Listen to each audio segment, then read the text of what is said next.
আজকে আমাকে তো জানতেই হবে যে কে আমার কোম্পানিতে টাকা নয় ছয় করছে। আর যদি আমি জানতে পারি না যে বেইমানটা কে, তাহলে তাকে আমি উচিত শিক্ষা দেব।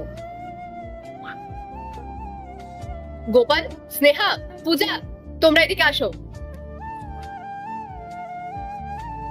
হ্যাঁ ম্যাডাম, আপনি আমাদের ডেকেছিলেন? হ্যাঁ, আমি ডেকেছি তোমাদেরকে।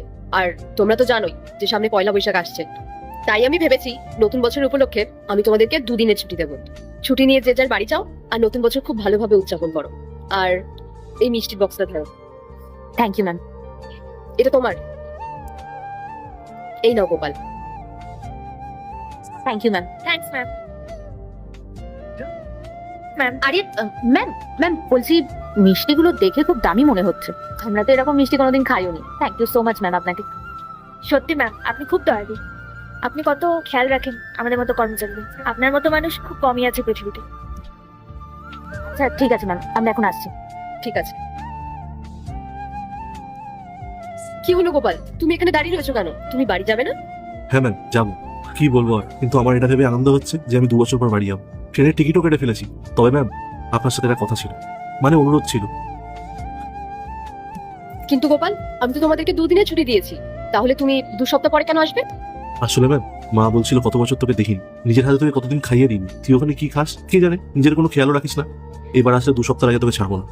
বুঝতেই তো পারছেন ম্যাম, মায়ের মন। আচ্ছা ঠিক আছে, তুমি 2 সপ্তাহ পরেই এসো। আর হ্যাঁ, তোমার মাকে আমার প্রণাম জানিও। ধন্যবাদ ম্যাম। আর ম্যাম আমার মা না খুব ভালো নারকেলের নাড়ু বানায়, আপনি খাবেন? তাহলে আমি নিয়ে আসবো। হ্যাঁ হ্যাঁ, নিশ্চয়ই খাবো। ম্যাম আপনাকে পয়লা বৈশাখের অনেক অনেক শুভেচ্ছা। তোমাকেও। আমি আসছি। ঠিক আছে, তুমি এখন আসো। এবার বোঝা যাবে যে কে ওদের মধ্যে সব থেকে বেশি সৎ। আর যে সৎ হবে সে আমার টাকা নিশ্চয়ই নিয়ে আসবে।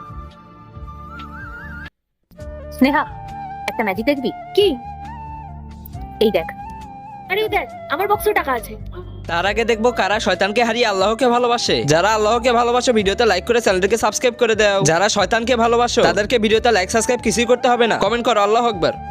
আমার মনে হয় কি বলতো, ম্যাডাম হয়তো ভুল করে টাকাগুলো রেখে দিয়েছে। আর তুই তো জানিস ম্যাডাম কতটা দিচ্ছে। এই টাকাগুলো ওনার কাছে কিছুই না, কিন্তু আমাদের কাছে এই টাকাগুলো অনেক কিছু। হ্যাঁ, 1 বছর কাজ না করলেও আমাদের চলে যাবে। হ্যাঁ, তুই ঠিক বলেছিস। ম্যাম মনে হয় ভুল করেই রেখে দিয়েছে। চল ম্যামকে টাকাগুলো দিয়ে আসি। আরে তুই পাগল নাকি? ম্যাডামের সাথে দেখা করতে কত ক্লায়েন্ট আসে, ওদেরকে বেশি টাকা বলে আমরা কম টাকা দিই। এসব করতে কতটা মাথা ফাটাতে হয় বলতো। আর কিছু না করেই দেখ এতগুলো টাকা আমাদের হাতে চলে আসলো। তোর কি মনে হয় হাতে আসা লোককে এইভাবে পাই ফেলে দেবো?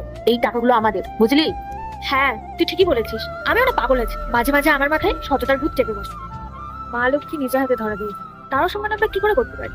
স্নেহা, আমরা না একটা কাজ করি, এই জবটা ছেড়ে আমরা অন্য কোনো জব করি। ম্যাডাম যদি একবার এই টাকাগুলোর ব্যাপারে